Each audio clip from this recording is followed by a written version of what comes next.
تو حضرات محترم اللہ رب العزت نے بھی یہ فرمایا کہ میرے محبوب علیہ السلام نے تمہارے سامنے جو کچھ بیان کیا ہے نا، یہ اپنے پاس سے نہیں کر رہا اور نہ یہ جھوٹ بول رہے ہیں۔ ما کذب الفؤاد ما رأى، جو کچھ وہ دیکھ کر آئے تمہارے سامنے اس کو بیان کیا، خالق کائنات فرماتے ہیں اس کے اندر وہ جھوٹ سے کام نہیں لے۔ کاذبہ کا معنی جہاں پر مرضی بھی گرامر اٹھا کر دیکھیں، اس کا مطلب جھوٹ بولنا ہے، اس پر کذب اختیار کرنا۔ تو آقا علیہ السلام نے کسی بھی بات کے اندر جھوٹ نہیں بولا، جو حضور علیہ السلام دیکھ کر آئے اس کو اسی طرح سے بیان کر دیا۔ اور آگے خالق کائنات فرماتا ہے فَتُمَارُونَهُ عَلَى مَا يَرَى، تم اس بارے میں جھگڑتے ہو جو میرے محبوب علیہ السلام نے دیکھا ہے، جو آقا علیہ السلام نے دیکھا تو اس پر جھگڑا کرتے ہو۔ لوگ کہتے ہیں کہ یہ تو سورہ نجم جو ہے یہ ستارے کا ذکر ہو رہا ہے۔ میں کہتا ہوں کون سا بندہ ہے جو ستارے کے دیکھنے کو مان رہا ہے، جو ستارے کے دیکھنے کے اوپر جھگڑا کر رہے ہیں؟ اس وقت جو جھگڑا ہوا تھا اس بات پر ہوا تھا کہ اے ابو بکر تمہارے آقا یہ بات کہتے ہیں، تمہارے نبی یہ بات کہتے ہیں جس کا تم کلمہ پڑھتے ہو، وہ یہ دعویٰ کرتے ہیں کہ میں نے راتوں رات سیر کی ہے اور میں نے ساتوں آسمانوں کی سیر کی، سدرۃ المنتہا کی سیر کی، جنت و دوزخ کا مشاہدہ کیا ہے، حتیٰ کہ لا مقام خالق کائنات کا دیدار بھی کر رکھا ہے۔ تو اس وقت وہ منافقین حضرت ابوبکر صدیق کے سامنے ہیں، وہ کفار حضرت ابوبکر صدیق سے آ کر کے پوچھ رہے ہیں کہ اے ابوبکر تم اس بات کو تسلیم کرتے ہو کہ اگر کوئی شخص یہ بات کہے کہ اتنے مختصر سے وقت میں رب کا دیدار کر کے واپس پلٹا ہوں تو کیا مانو گے؟ تو خالق کائنات فرماتا ہے فَتُمَارُونَهُ عَلَى مَا يَرَى، جو میرا محبوب دیکھ کر آئے اس کے بارے میں جھگڑا کرتے ہو، تم جھگڑا نہ کرو، جھگڑا کرنے والے بنو گے تو تمہارا شمار ابو جہل کے ساتھ ہوگا، اور اگر تسلیم کرنے والے بن جاؤ گے اللہ حضرت ابو بکر کا ساتھ نصیب فرما دے گا۔ اَفَتُمَارُونَهُ عَلَى مَا يَرَى، جو میرا محبوب دیکھ رہے ہیں اس کے بارے میں جھگڑا کرتے ہو۔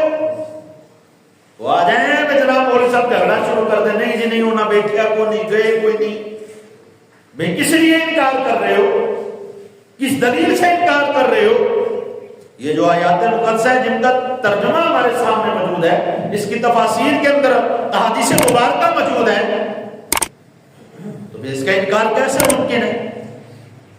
فرمایا آگے وَلَقَدْ رَآهُ نَزْلَةً أُخْرَىٰ، اور پھر محبوب علیہ السلام نے دوبارہ اپنے رب کا دیدار کیا، واپس تشریف لائے پھر دوبارہ دیدار کیا۔ یا اللہ ایک مرتبہ تیری بارگاہ میں گئے پھر اتر آئے پھر دیدار کیا۔ پھر آقا علیہ السلام کی حدیث نہ پڑھ لیں یہاں پر کہ آقا علیہ السلام کیا ارشاد فرماتے ہیں؟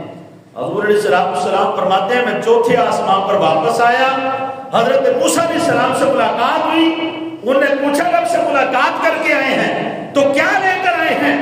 انہوں نے کہا 50 نمازیں لے کر آیا ہوں۔ تو حضرت موسیٰ علیہ السلام عرض کرتے ہیں اللہ کے پیارے نبی آپ کی امت 50 نہیں پڑھ سکے گی۔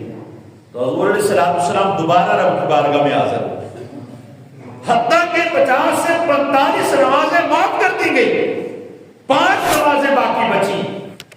آقا علیہ السلام کا یہ واپس آنا پھر جانا، خالق کائنات فرما رہا وَلَقَدْ رَآهُ نَزْلَةً أُخْرَىٰ، خالق کائنات فرما رہا محبوب تحقیق آپ کا یہ دوبارہ سے رب کی بارگاہ میں آنا، اتر کر پھر دوبارہ آنا۔ خالق کائنات نے یہ جو ذکر بیان کیا نا، یا علیہ السلام کے آ کر پھر واپس جانا، پھر آنا، پھر واپس جانا، خالق کائنات اس کا ذکر بیان کر رہے ہیں۔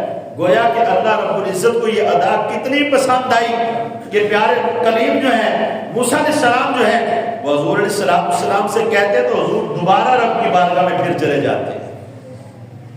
تو اللہ تعالیٰ اس کا ذکر قرآن کے اندر بیان کر کے بتا رہے ہیں کہ تم حضور علیہ السلام کی معراج کا انکار کرتے ہو، دیدار خداوندی کا انکار کرتے ہو، لیکن دیکھو تو صحیح مجھے تو محبوب کا بار بار آنا کتنا پسند آ رہا ہے۔ محبوب علیہ السلام کا بار بار رب کی بارگاہ میں آنا، واپس پلٹنا اللہ کو کتنا پسند آ رہا ہے کہ خالق کائنات اس کو قرآن کا حصہ بنا رہا ہے۔ اللہ رب العزت اس کا ذکر قرآن میں بیان کر فرمایا عند سدرۃ المنتہا، اور پھر پیارے محبوب علیہ السلام سدرۃ المنتہا پر بھی تشریف لائے. آقا علیہ السلام وہاں پر بھی جلوہ گر ہوئے.